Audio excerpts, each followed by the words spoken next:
Hello, I'm a proxy for Robert, and I'm going to be the one who is delivering all of the extra information on exercises for you.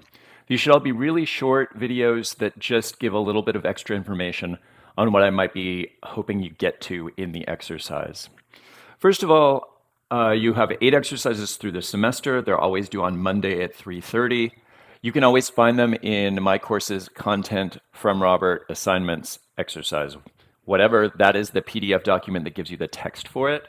When you need to turn it in, assignments, and then you have your 8 exercises right here. Super. So, a little bit on what every exercise will look like. Title, length, what I'm asking you, remember when you're writing in free text, it's always double spaced.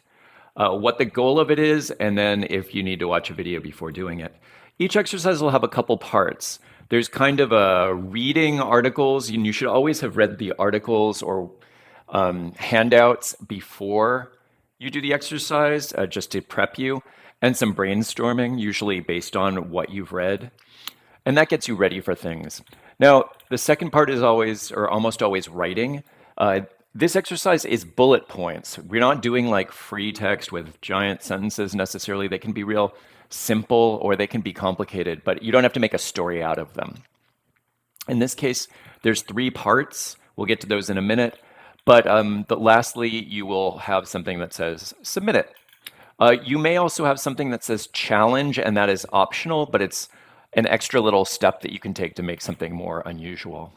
Here, the first thing you're going to do is come up with 10 interesting, evocative ideas that are 15 words or less. Actually, they can be 20 words. It's fine. It doesn't make a difference.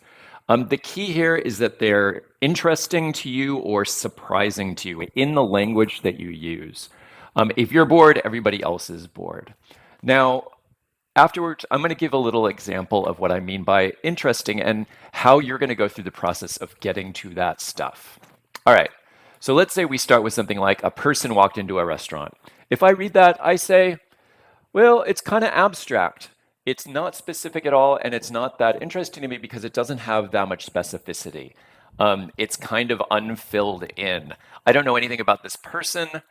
I don't know, walking is a fairly neutral verb. Restaurant, I don't know anything about the restaurant, and it may not be the most interesting place to have whatever scene you're thinking about. Let's make it more interesting. How can we do that? Well, maybe we just think that restaurants aren't that interesting. They're boring, nothing happens there. So we think, okay, maybe a library is better. Maybe not. You can figure that out. It could be something even stranger. We're just playing around. We're saying, what is the best for what we're doing? Well, maybe a little more detail. A person walked into the Gruntville Library. I'm like, now I have some questions. What is Gruntville? Why is it important that it's Gruntville? I'm curious about this name, Gruntville, because I don't know many cities like that. So I wonder, is this a fictional place? Is this a real place? Not sure, but I'm getting a little more specific.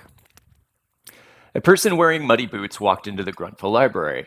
It's getting longer and I may take stuff out, but I'm adding things that are intriguing to me or interesting. Why is this person wearing muddy boots? What happened just before it?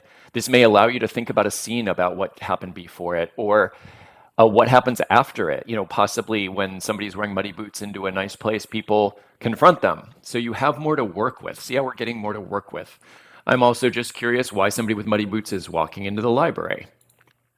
All right, now we're getting real specific. And this is more than 15 words, but you see where I'm going. I'm opening things up. Now it's a girl. Well, this is interesting because I don't know, girls don't always wear boots. What kind of boots? They're muddy boots. I've added a little bit of information on Gruntville. And I've added this information that adds tension. So notice that tension is here. Girl wearing muddy boots, a little bit of tension. No one had entered in months. Well, now I'm really intrigued. Why has nobody been there in months? Usually libraries are probably filled. I have a lot of questions that I can open up as a writer. All right, now let's say I change it and I go, well, maybe a person is not the most interesting thing to walk into a library. A dog walked into the library. Well, now I've got other kinds of questions that might be more interesting to me. Why is the dog walking in? How did it get there? Whose is it? Why is this library open to dogs? Is it a dog library? I don't know. But I have questions, so I'm more intrigued by this either one of these two sentences than I ever was with a person walked into a restaurant. Or maybe I go real big and I combine them. A dog limped through the Gruntville, population 268, 12 dogs, and a snapping turtle named Weezer. Library doors, no one had entered in months. Now I'm starting to get a post-apocalyptic feel.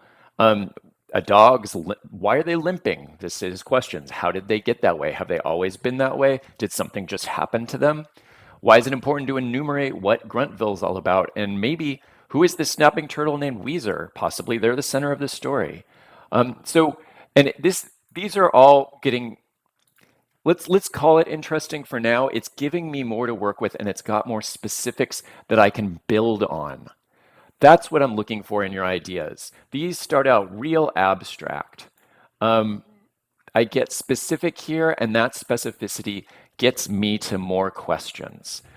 Even this, a person wearing muddy boots. The stuff about muddy boots is nice.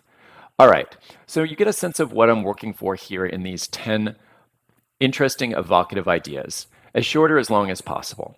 Now, you may say to me, I could open up a sentence forever and it has 900 words in it and not all of it's important. And I say, yeah, that's totally right. But right now, what you're doing is you're building the capacity for you to think in specific, concrete details.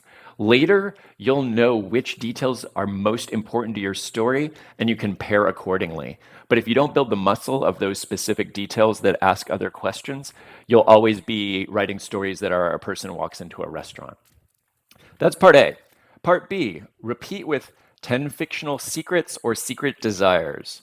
One thing we'll learn in class later is that characters need to want things, and usually they have secret desires that drive their behaviors.